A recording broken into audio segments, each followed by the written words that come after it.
तर अशा प्रकारे आपली भाकरी जी आहे ती आता टम्म फुगलेली आहे। नमस्कार, मी पूजा डायरी या यूट्यूब चॅनलवर तुमच्या सगळ्यांचं अगदी मनापासून स्वागत आहे। दररोज 12 वाजता अगदी न चुकता आपल्या आगळ्या-वेगळ्या आणि छान असे रेसिपींचे व्हिडिओज येत असतात। तुम्ही सुद्धा ते व्हिडिओज बघत असतात। अगदी तसंच आज सुद्धा मी एक छान अशी रेसिपी बनवणार आहे। पण ती आज जी मी रेसिपी बनवणार आहे ती सगळ्यात सोपी आहे। आपल्या घरात दररोज सकाळ संध्याकाळ ती बनत असते आणि तीच म्हणजे ज्वारीच्या पिठाची भाकरी। तुम्ही म्हणाल की ज्वारीच्या पिठाची भाकरी खूप सोपी आहे, तर हो, खूप सोपी आहे। पण बऱ्याच वेळा काय होतं की आपण ज्वारी जेव्हा दळून आणत असतो तेव्हा त्याचं पीठ जाडसर येत असतं आणि त्याची भाकरी व्यवस्थित होत नाही, फुगत नाही, पातळ सुद्धा होत नाही किंवा मग आपण जेव्हा भाकरी तव्यावर टाकत असतो तेव्हा ती भाकरी मोडली जाते। तर तसं का होतं? आणि त्याच पिठाची भाकरी मऊसूद आणि अगदी टम्म फुगलेली जर व्हायची असेल तर त्यासाठी काय करावं लागेल? त्यासाठी 2 सिक्रेट आहेत, मी तुम्हाला आता या व्हिडिओमध्ये सांगणार आहे। व्हिडिओ स्किप न करता शेवटपर्यंत बघा। चला तर मग जाडसर दळलेल्या पिठाची भाकरी टम्म कशी फुगते ते बघूया। तुम्ही जर बघितलं तर हे जे पीठ आहे ते खूप जाडसर असं दळून दिलेलं आहे, बारीक अजिबात नाही। तर आता ह्याच पिठाची आपण भाकरी बनवणार आहोत। त्यासाठी सगळ्यात अगोदर आपल्याला हे जे पाणी आहे, प्रत्येक वेळेस आपण ज्वारीचं पीठ मळत असतो तेव्हा थंड पाणी मळत असतो, थंड पाण्याने मळत असतो। अगदी तसं नाही करायचं। आपल्याला हे पाणी जे आहे ते आता गरम करून घ्यायचं आहे। तुम्ही म्हणाल की किती गरम करून घ्यायचे? तर त्याला आता छान उकळी येऊन द्यायची आहे। तोपर्यंत आपण 1 ते 2 मिनिट वाट बघूया। तुम्ही कोणत्या कोणत्या प्रकारच्या भाकरी खाता? ज्वारीची, बाजरीची, नाचणीची किंवा तांदळाची? आणि जर तुम्हाला तांदळाची भाकरी खूप आवडत असेल किंवा बाजरीची भाकरी खूप आवडत असेल आणि जर तुम्हाला बनवता येत नसेल तर अजिबात टेन्शन घेऊ नका। हे जे भाकरी आहेत, आता मी जो भाकरीचा व्हिडिओ बनवणार आहे, शेवटपर्यंत तुम्ही नक्की बघा, म्हणजे तुम्हाला कळेल की भाकरी कशी बनवायची असते। मी ह्या भाकरी बनवायला माझ्या आजीकडून शिकले होते आणि आजीने खूप छान शिकवल्या होत्या। आणि तुम्हाला जर वाटत असेल की आम्ही नाही शिकलोय किंवा तुमच्या आजीने तुम्हाला नसेल शिकवले तर अजिबात टेन्शन घेऊ नका। आज हा जो व्हिडिओ आहे तो संपूर्ण बघा, म्हणजे याच पद्धतीने तुम्ही भाकरी बनवली तर तुम्ही आजीला अजिबात मिस करणार नाहीत। भाकरी व्यतिरिक्त आपल्या चॅनलवर आतापर्यंत बरेच असे रेसिपींचे व्हिडिओ झालेले आहेत। त्यापैकी तुमचा सगळ्यात आवडता व्हिडिओ कोणता आहे? किंवा आतापर्यंत असं झालंय का की तुम्हाला एखादी रेसिपी खूप आवडते, बनवता येत नाहीये आणि त्याचा व्हिडिओ सुद्धा मी बनवलेला नाही, असं असेल तर मला कमेंट नक्की करा हा। म्हणजे तुम्हाला जी आवडती रेसिपी आहे त्याचा व्हिडिओ मी लवकरात लवकर आपल्या चॅनलवर टाकेल आणि तुम्हाला तो बघायला भेटेल, तुम्हाला ती रेसिपी सुद्धा शिकायला भेटेल। पाणी आता आपलं छान गरम झालेलं आहे। लगेच आपण हे जे पीठ आहे ते मळायला घ्यायचं आहे। छान उकळी सुद्धा आली। आणि हा, पीठ मळताना एक काळजी घ्यायची की तुम्हाला किती भाकरी बनवायच्यात त्यानुसार तुम्ही पीठ घ्यायचं, कारण आपण आता ह्याच्यामध्ये गरम पाणी घालून घेणार आहोत। सगळ्यात पहिलं जे सिक्रेट आहे ते म्हणजे गरम पाणी जे आहे, गरम पाण्याने आपल्याला हे जे पीठ आहे ते मळून घ्यायचं आहे। पाठीमागे मी पोळीचा सुद्धा व्हिडिओ बनवला होता, तो सुद्धा तुम्ही नक्कीच बघितला असेल। अगर नसेल बघितला तर तो सुद्धा तुम्ही बघून घ्या। त्या व्हिडिओमध्ये सुद्धा मी सांगितलं होतं की गव्हाचं पीठ कसं मळायचं जेणेकरून आपल्या पोळ्या मऊसूद आणि लुसलुशीत होतात। अगदी तसंच ह्या ज्वारीच्या पिठाचं सुद्धा आहे, कारण हे पीठ जाडसर आहे आणि ह्या पिठाच्या भाकरी अजिबात फुगत नाहीत। तर ह्या कशा फुगतील यासाठी थोड्या काही वेगळ्या टिप आहेत त्या मी सांगणार आहे। आता 2 मिनिटाच्या नंतर हे पीठ जे आहे ते आपलं असं झालेलं आहे। आता ह्याच्यात परत थोडंसं आपल्याला पाणी घालून घ्यायचं आहे। एकदम पाणी कधीही घालायचं नाहीये, त्यामुळे मी सुद्धा लवकर पाणी नाही घातलेलं। आणि आता परत ह्या ज्या गाठी बनलेल्या आहेत त्या आपल्याला फोडून घ्यायच्या आहेत व्यवस्थित। सगळ्यात पहिलं सिक्रेट म्हणजे हेच आहे की जाडसर पिठाच्या भाकरी फुगायच्या असतील तर गरम पाण्यानेच मळून घ्यायचं आहे। आता हे पीठ मी छान असं मळून घेते। 2 मिनिटाच्या नंतर हे जे आपलं पीठ आहे ते असं मळून झालेलं आहे।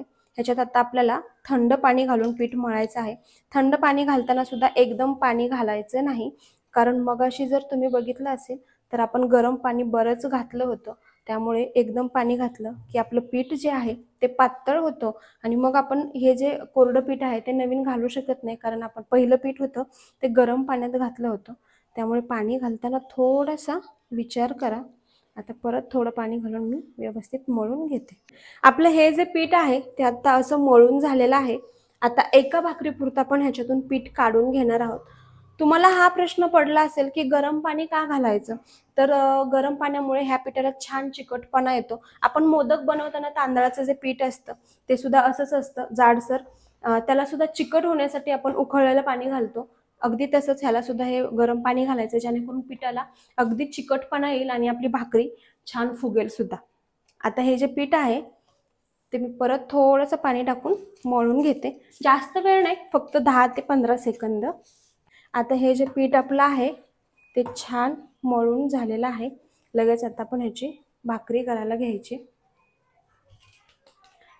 आपल्याला भाकरी पातळ सुद्धा पाहिजे, गोल गरगरीत पाहिजे आणि फुगलेली सुद्धा पाहिजे. त्यामुळे असं व्यवस्थित करून घ्यायचं. तुम्ही जर बघितलं त्याला एक सुद्धा भेग नाही पडलेली आणि पीठ सुद्धा खूप चिकट आहे. आता आपण भाकरी थापून घेऊयात. त्यासाठी सगळ्यात अगोदर आपल्याला हे जे पीठ आहे ते खाली ताटाला लावून घ्यायचं, जेणेकरून भाकरी आपण थापत असतो ते खाली चिटकायला नको. हाताला पण लावून घेते आणि आता भाकरी थापून घ्यायची.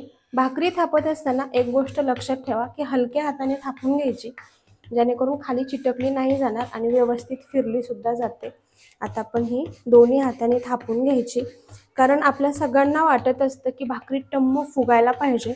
त्यासाठी आपल्याला ती सगळीकडून व्यवस्थित समान आकारामध्ये सुद्धा थापून झालेली पाहिजे. अगदी पोळी आपण सगळीकडून व्यवस्थित लाटून घेतो तसंच. तुम्ही जर बघितलं ह्याला एक सुद्धा भेग पडलेली नाही, इतकं पीठ हे चिकट आहे. कोणाला विश्वास पण नाही बसणार की हे जाडसर पिठाची भाकरी आहे. आता ही भाकरी मी छान गोल गरगरीत थापून घेते. भाकरी आता आपली थापून झालेली आहे. मी लगेच भाजून घेते.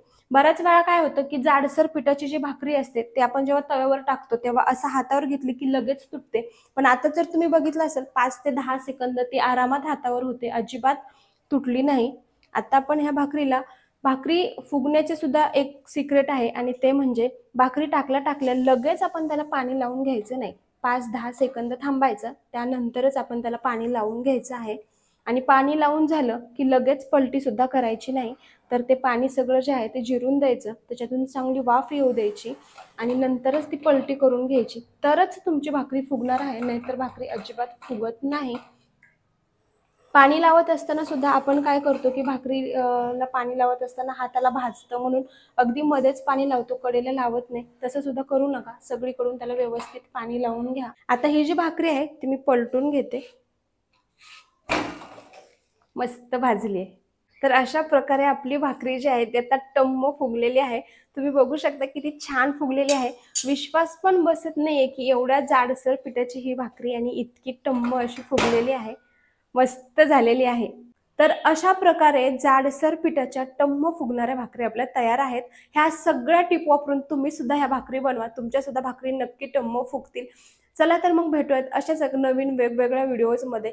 आपल्या ह्या व्हिडिओला लवकरात लवकर लाईक करा, कमेंट करा, शेअर करा आणि सगळ्यात महत्त्वाचं म्हणजे सबस्क्राईब सुद्धा करा, जेणेकरून नवीन आगळ्या वेगळ्या रेसिपीज येणार आहेत ते सगळे व्हिडिओ तुम्हाला बघायला भेटतील. चला तर मग भेटूया उद्या दुपारी 12 वाजता.